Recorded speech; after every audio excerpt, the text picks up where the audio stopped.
Okay students, तो अभी तक हमने काफी सारी चीजें पढ़ी ग्रेविटी के बारे में, उनके टर्म्स पढ़े हमने, डेली लाइफ में कैसे कैसे यूजेस है वो सारी चीजें हमने इसमें पढ़ी। अब हम उसके बारे में और भी सारी चीजें पढ़ेंगे कि वो ग्रेविटी जो है उसको मैंने आपको बताया कि कोई भी चीज को अट्रैक्ट कर रही है, तो अट्रैक्ट कर रही है तो जब ये फोर्स है तो कुछ इसकी वैल्यू भी होगी, तो वैल्यू कितनी होगी वो चीजें हम इसमें पढ़ेंगे। दूसरी चीज, ग्रेविटी और कहां कहां यूज हो रहा है, क्या ग्रेविटी केवल हम अपने अर्थ पे जो दिख रहा है हमें केवल इतनी है या इसके बाहर की भी कोई दुनिया है ग्रेविटी की, वो सारी चीजें भी हम पढ़ेंगे। ठीक है, इसके साथ इसके मैथमेटिकल टर्म्स जो हैं, मैथमेटिकल एक्सप्रेशंस के बारे में भी हम पढ़ेंगे। लेकिन इन सभी चीजों को पढ़ने से पहले हम थोड़ा सा उनके बारे में जानते हैं जिन्होंने इस ग्रेविटी के टर्म के बारे में बताया था कि वो थे कौन, जिन्होंने हमें इतनी इंपॉर्टेंट चीज बताई, वो थे कौन जिन्होंने हमें इतनी अच्छी बातें बताई और इन सभी चीजों के बारे में बताया कि जो अर्थ है वो कोई चीज है जो मैग्नेट की तरह काम कर रहा है, वो कोई भी चीज को अट्रैक्ट कर रहा है, इन सभी चीजों के बारे में बताया किसने। तो चलिए सबसे पहले आपके आंसर्स क्या हैं कि इस ग्रेविटी के बारे में सबसे पहले किसने बताया था, किसने बताया था, बिल्कुल किसने बताया था। तो सबसे पहले इसके बारे में हमारे great scientist sir Isaac Newton ने बताया था। किसने बताया था? सर आइजक न्यूटन ने बताया था। उन्होंने बताया क्या था? तो सबसे पहले तो इनकी एक स्टोरी आपने सभी काफी लंबे समय से सुनी होगी कि सर आइजक न्यूटन जो थे वो एक फिजिक्स के काफी अच्छे टीचर थे और एक प्रोफेसर थे मैथमेटिशियन के। एक समय की बात है, वो क्या किए थे, एक एप्पल का पेड़ हुआ था। क्या था? एप्पल का पेड़ था। उस एप्पल के पेड़ के नीचे क्या थे, वो बैठे हुए थे, आराम से सो रहे थे। ठीक है, और अपने फिजिक्स और मैथ्स की दुनिया में खोए हुए थे। जो ऐसे साइंटिस्ट होते हैं वो काफी उनकी ग्रेट थिंकिंग होती है और वो हर समय कुछ ना कुछ नया इंप्लीमेंट करने की खोज करते रहते हैं, कुछ ना कुछ नया सोचते रहते हैं। ठीक है, उसी तरीके से ये फिजिक्स की दुनिया में और मैथ्स की दुनिया में आराम से सोच रहे थे कि आखिर ऐसी क्या चीज है जिनके बारे में हमें आगे करना चाहिए। तब अचानक से क्या होता है कि एक एप्पल जो था वो एप्पल आकर के क्या हुआ, सर आइजक न्यूटन के हेड पर गिरा। लेकिन इसमें नया क्या था, इसमें नया क्या था? क्या एप्पल कभी किसी के सिर पे आके गिरा नहीं होगा? क्या कभी ऐसा हुआ नहीं होगा कि अर्थ पे कोई ऐसी चीज हो जो ऊपर से अचानक फॉल हुई हो और आकर के किसी के हेड पे लगी हो? या कभी किसी ने कुछ ऐसा देखा नहीं होगा कि हाँ पेड़ से कोई भी फल, यदि मैंगो है, एप्पल है, ऑरेंज है, कोई भी चीज है तो टूट करके नीचे गिरता है, ऐसा क्या कभी किसी ने देखा नहीं होगा?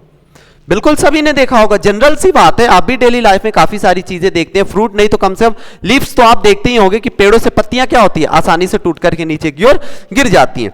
लेकिन डिफरेंस क्या था दोनों के में, हमें और जो सर आइजक न्यूटन है, ऐसे बहुत सारे जो लोग हैं उन सभी के बीच में डिफरेंस क्या था? तो स्टूडेंट सबसे बड़ा डिफरेंस ये होता है कि जो साइंटिस्ट होते हैं एक बहुत बड़े, दैट मींस ग्रेट थिंकर होते हैं। क्या होते हैं? Great thinker. इनकी सोच जो होती है वो बहुत महान होती है। कैसी होती है? बहुत महान होती है। हम आपके जो सिर के नीचे सिर पे कोई भी चीज आकर गिरे, अपन क्या सोचेंगे, ओह गिर गया, कोई इशू नहीं है।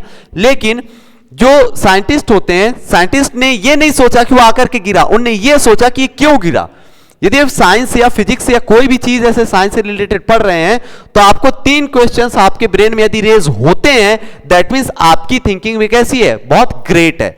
सेम जैसे जितने भी साइंटिस्ट होते हैं उन सभी के ब्रेन में 3 टाइप के क्वेश्चन हमेशा रेज होते रहते हैं। फर्स्ट वन इज व्हाट, क्या है, क्या है ये। जैसे ये साइंटिस्ट ने सोचा कि एप्पल आकर के जब इनके हेड पे गिरा तो उन्हें सोचा ये है क्या, क्या गिरा, तो एप्पल गिरा। सेकंड थिंग, क्यों, व्हाई।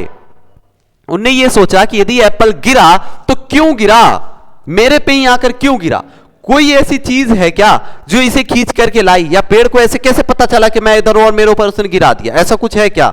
तो नहीं, तो है क्या, उसके बारे में पढ़ना चाहिए। और थर्ड टर्म कि क्यों, व्हाई, कैसे, क्यों पढ़ रहे हैं हम इस चीज को, यदि ये चीज आकर के गिरी तो क्यों गिरी, कैसे गिरी और है क्या। ये 3 चीज यदि आप जानते हैं तो आपकी थिंकिंग भी क्या है, ग्रेट है, और कोई भी आपको उन चीजों में पीछे नहीं छोड़ सकता। सेम थिंग थी, सर आइजक न्यूटन ने क्या किया, उस एप्पल के बारे में ऑब्जर्व किया और उन्होंने पता लगाया कि आखिर ये है क्या। तब उन्होंने बताया कि हां, सिर्फ एप्पल ही नहीं, यदि एप्पल यहां गिर रहा है दैट मींस दूसरा एप्पल भी नीचे ही गिर रहा है, इसमें से कोई थर्ड एप्पल होगा वो भी गिरेगा, तो वो भी कहां गिरेगा, नीचे ही गिरेगा। तब क्या होगा, जब भी कोई भी फ्रूट ही नहीं, कोई भी ऑब्जेक्ट ऐसा होता है जो एक हाइट से छोड़ा जाए तो आकर के ऑटोमेटिकली कहां गिरता है, ग्राउंड पे गिरता है। और क्यों गिरता है, तब हमारे great scientist sir Isaac Newton ने बताया था कि वो क्यों गिरता है, ड्यू टू द ग्रेविटी। किसकी वजह से गिरता है? ग्रेविटी की वजह से गिरता है। किसकी वजह से गिरता है?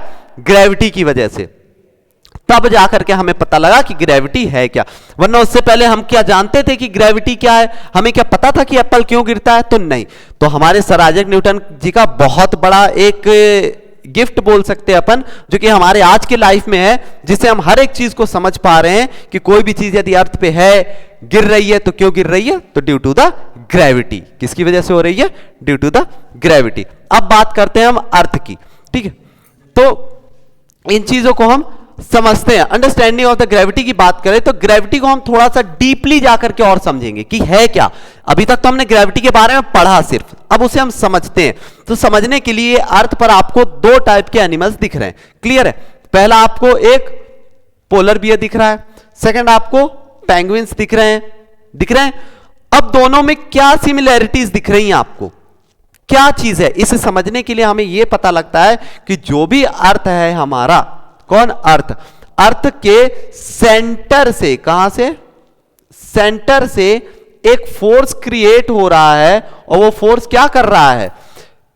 पोलर बियर को और पेंगुइन्स को, दोनों को ही क्या किए हुए? अर्थ पर अट्रैक्ट करके रखे हुए। क्या करके रखे? अर्थ को अट्रैक्ट करके रखे हुए, जिसमें जो पोलर बियर है, पोलर बियर पर ग्रेविटी किस तरफ लग रही है? तो डाउनवर्ड लग रही है। कैसी लग रही है? डाउनवर्ड। मतलब पोलर बियर पे फोर्स कैसा लग रहा है? डाउनवर्ड लग रहा है। लेकिन जब पेंगुइन है, दोनों डिफरेंट डायरेक्शन पे है। पोलर बियर टॉप पे है, अपर साइड पे है, लेकिन पेंगुइन डाउन साइड पे। कहां है? डाउन साइड पे। तो पोलर बियर पे जो अर्थ की ग्रेविटी होगी वो कैसे लगेगी? डाउनवर्ड लग रही है। और पेंगुइन पे क्या है? अपवर्ड लग रही है। कैसे लग रही है? अपवर्ड। दिख रहा है आपको? एरो जो है वो फोर्स को डिनोट कर रहा है। किसको डिनोट कर रहा है? फोर्स को। तो ये जो तीनों पेंगुइन्स है, इन तीनों पेंगुइन्स का जो फोर्स है वो किस डायरेक्शन में लग रहा है? अपवर्ड डायरेक्शन में लग रहा है। और ये जो पोलर बियर है, इसका फोर्स किस डायरेक्शन में लगेगा? डाउनवर्ड डायरेक्शन में लगेगा। दैट मीन्स ग्रेविटी जो है वो केवल एक ही डायरेक्शन में फोर्स नहीं लगाती, वो चाहे जिस डायरेक्शन में होगा उस डायरेक्शन में फोर्स लगेगी। अब यदि ये पोलर बियर यहां पर होता या यहां होता कहीं, तो क्या यहां पे ग्रेविटी लगती या नहीं लगती? लगती या नहीं लगती? बिल्कुल लगती। लेकिन तब कैसा लगता है इस पे ग्रेविटी? तब लगती कैसी? अपनी हॉरिजॉन्टल लगती। कैसी लगती?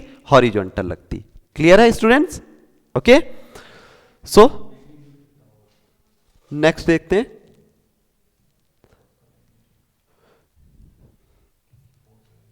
इसमें अपन फोर्स के बारे में भी पढ़ेंगे कि यदि ये ग्रेविटी जो फोर्स है, तो ग्रेविटी फोर्स है क्या और कितना लग रहा है। यदि ग्रेविटी लग रहा है तो उसका अमाउंट क्या होगा, वैल्यू क्या होगी, वो चीजें भी हम डिटेल में देखेंगे। ओके, अब हम बात करते हैं अर्थ की। तो अर्थ के बारे में आपने सुना होगा, अर्थ क्या करती है? अपने एक्सिस पे और अपने ऑर्बिट में रोटेट करती है।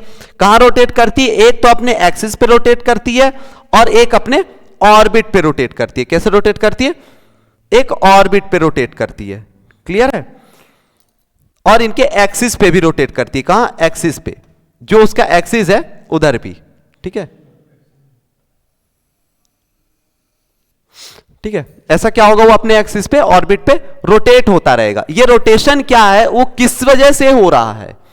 क्यों ये इस जगह पे ही रोटेट हो रहा है और किसी दूसरी जगह पर नहीं जा रहा है? क्यों? Due to the gravity. ये भी किसकी वजह से हो रहा है? ग्रेविटी। और वो ग्रेविटी है किसकी? तो ग्रेविटी हमारे